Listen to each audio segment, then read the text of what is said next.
implikasi hukum atas adanya bukti TAN 19 dalam nota pembelaan penasihat hukum, maka seharusnya penuntut umum tidak relevan mencantumkan keterangan tersebut dalam surat tuntutan terhadap terdakwa. Namun penuntut umum terkesan tidak mau tahu dan tetap berkesimpulan bahwa putusan sidang Komisi Kode Etik Polri atas nama pelanggar Agus Nurpatria Adipurnama telah diuji, padahal kesimpulan tersebut hanya berasal petikan putusan sidang KKEP yang dilampirkan dalam berkas perkara. Oleh karena itu, demi keadilan terhadap terdakwa Agus Nurpatria Adipurnama, kami memohon Majelis Hakim yang mulia untuk objektif menilai fakta persidangan dalam perkara ini. Jangan sampai apa yang hanya merupakan keterangan dan cerita belaka dianggap menjadi fakta persidangan. Bahwa ahli ad charge yang dihadirkan oleh penasihat hukum terdakwa dalam persidangan tidak semata-mata hanya untuk menguntungkan terdakwa, akan tetapi secara objektif memberikan khasanah pengetahuan bagi majelis hakim dalam membuat pertimbangan yang adil bagi terdakwa. Karena perkara ini adalah menyangkut proses hukum yang dijalani terdakwa. Sehingga penuntut umum dalam repliknya tidak perlu mengomentari terhadap ahli ad charge terdakwa Agus Nurpatria Adipurnama yang penasihat hukum hadirkan untuk menilai dan memberikan pendapat mengenai surat perintah nomor Sprint garing 2055 garing 7 Romawi garing Huk titik 6 2002 tanggal 08 Juli 2002 vide bukti TAN 1. 3. Bahwa benar perbuatan yang didakwakan atau yang dituntut terhadap terdakwa tidak dapat dipidana berdasarkan pasal 51 KUHP. Penasihat hukum terdakwa sama sekali tidak gamang, tidak ragu-ragu, bahkan sangat konsisten dengan fakta persidangan ini. Sebagaimana pendapat ahli Dr. Eva menjelaskan bahwa doen pleger adalah seseorang yang menggerakkan atau menyuruh melakukan pasal 55 ayat 1 kedua. Apabila tadi dikaitkan dengan mediator atau meeting of mind adalah sama-sama ada kesatuan niat untuk mewujudkan tindak pidana yang sama, seperti yang ada dalam pasal 55 ayat 1 kedua. Atasan dan bawahan, kemudian bawahan yang menerima perintah tersebut, ia melaksanakan apa yang diperintahkan oleh atasannya. Dan yang memberi perintah yang bertanggung jawab, sehingga karenanya yang menerima perintah melekat pada dirinya alasan penghapusan pidana. Saksi Hendra Kurniawan selaku Karopaminal berwenang untuk memberikan perintah at the fore gezag kepada terdakwa sebagaimana dimaksud dalam ketentuan pasal 51 ayat 1 dan ayat 2 KUHP. Terdakwa selaku bawahan dilarang melawan atau menolak perintah atasan. Terdakwa sebagai anggota Polri telah melaksanakan tugas fungsi paminal sesuai dengan ruang lingkup pekerjaannya untuk menyelidiki peristiwa tembak-menembak antara almarhum Brigadir Nofriansah Yosua dan Richard Eliezer Pudihang Lumiu yang sejatinya merupakan rekayasa saksi Ferdi Sambo untuk menutupi perbuatannya.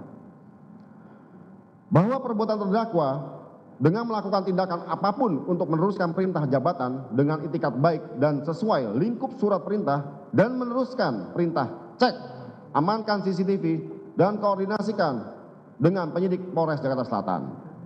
Sekalipun di kemudian hari diketahui perintah awal yang diberikan oleh atasan terdakwa yaitu saksi Ferdi Sambo merupakan skenario rekayasa kebohongan yang dibangun oleh saksi Ferdi Sambo untuk menutupi perbuatan. Akibat hukumnya, saksi Ferdi Sambo harus dimintai pertanggungjawaban selaku atasan terdakwa selaku pemberi perintah. Kesimpulan penuntut umum yang menerangkan surat sprint adalah tidak sah, merupakan kesimpulan yang sangat prematur dan mengada-ngada. Sebagaimana fakta yang terungkap di persidangan bahwa putusan sidang Komisi Kode Etik Polri atas nama pelanggar Agus Nurpatria sedang diuji dalam tingkat banding dan belum berkekuatan hukum tetap. Bahwa kami menilai penuntut umum kebingungan memberikan argumentasi untuk membantah fakta persidangan bahwa surat sprint tersebut adalah sah secara hukum dan akan menjadi fakta yang dapat menggugurkan dakwaan tuntutan penuntut umum. 4. Bahwa menurut penasihat hukum terdakwa, penuntut umum dalam repliknya mencoba mengaburkan fakta yang sudah diketahui secara umum tersebut. bahwa terdakwa dan saksi Hendra Kurniawan serta saksi lain yang menjadi terdakwa dalam berkas perkara terpisah adalah anggota polisi yang menjadi korban skenario bohong saksi Ferdi Sambo. Bahwa kedudukan terdakwa dalam perkara ini sangat tidak ideal apabila dibandingkan dengan posisi Brigadir Riki Rizal Wibowo yang telah mengetahui niat dan tujuan saksi Ferdi Sambo adalah untuk menghabisi nyawa Brigadir Nofriansah. Perintah membunuh wajib ditolak oleh setiap anggota Polri karena perintah itu adalah perintah yang salah. Sedangkan perintah saksi Ferdi Sambo yang disampaikan kepada saksi Hendra Kurniawan kemudian diteruskan kepada terdakwa untuk cek dan amankan CCTV adalah perintah yang sah dan berbeda karena saksi Hendra Kurniawan dan terdakwa Agus Nurpatria dalam posisi yang sama sekali tidak mengetahui niat dan tujuan saksi Ferdi Sambo. Sebagaimana fakta persidangan, terdakwa hanya mengetahui peristiwa yang terjadi pada tanggal 8 Juli 2022 adalah peristiwa tembak-menembak antara Barada Richard Eliezer dengan Brigadir Nofriansah di rumah dinas Kadif Propam Duren 3 nomor 46 Komplek Polri. Peristiwa tembak-menembak anggota Polri pada tanggal 8 Juli 2022 dikuatkan pula dengan keterangan Riki Rizal Wibowo, Richard Eliezer, serta Kuat Maruf pada saat diperiksa oleh terdakwa Agus di ruang Biro Paminal di Propam Polri bahwa Riki Rizal, Richard Eliezer, serta Kuat Maruf telah meminta maaf kepada terdakwa karena telah memberikan keterangan yang tidak benar. Dari fakta tersebut di atas dapat disimpulkan bahwa tugas yang dijalankan oleh terdakwa pada tanggal 9 Juli 2022 untuk meneruskan perintah dari saksi Hendra Kurniawan sama sekali tidak dalam tekanan karena terdakwa merasa bahwa perintah tersebut sah dan benar serta terdakwa dalam posisi tidak ada alasan untuk menolak karena segala hal yang mendukung perintah tersebut telah dipenuhi. Bahwa terdakwa sama sekali tidak mengetahui niat dan tujuan saksi Ferdi Sambo adalah untuk menutupi peristiwa penembakan di Duren 3 nomor 4 Komplek Polri. Hal ini dikuatkan dengan keterangan saksi Ferdi Sambo yang pada pokoknya menerangkan tidak pernah memberitahukan kepada saksi Hendra Kurniawan ataupun terdakwa mengenai rencana untuk menghapus atau menghilangkan CCTV Komplek Polri. Penuntut umum salah menyimpulkan dan gagal memahami fakta persidangan bahwa semua yang terjadi adalah perintah, bukan permintaan. Perintah yang diberikan oleh Ferdi Sambo untuk cek dan amankan adalah perintah kedinasan, di mana Ferdi Sambo adalah atasan daripada Hendra Kurniawan dan terdakwa. Pada saat Ferdi Sambo memberikan perintah kepada bawahannya adalah sah. Karena saat itu Ferdi Sambo masih menjabat sebagai Kadif Propam Polri dan terkait perintah tersebut terdapat dalam surat sprint garing 2055 garing hub .6.6 garing 2022.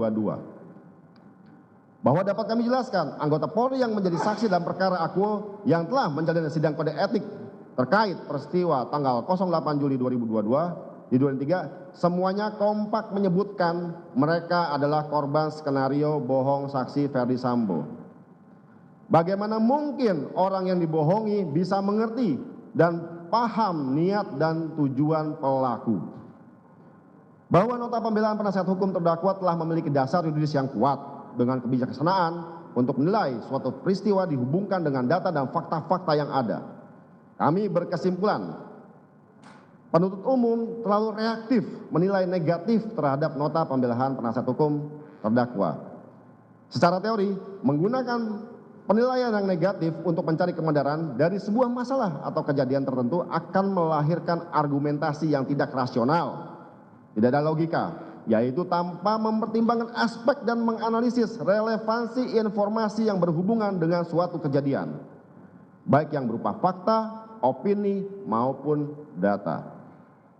6. Bahwa bukti TAN1 sampai dengan TAN21 yang diajukan oleh penasihat hukum terdakwa telah diterima oleh majelis hakim dalam persidangan Akuo. Selanjutnya, bukti TAN1 sampai dengan TAN21 akan menjadi pertimbangan majelis hakim dalam mengambil keputusan dalam perkara akuo. Penyerahan bukti surat tersebut semata-mata untuk membuat perkara ini terang benderang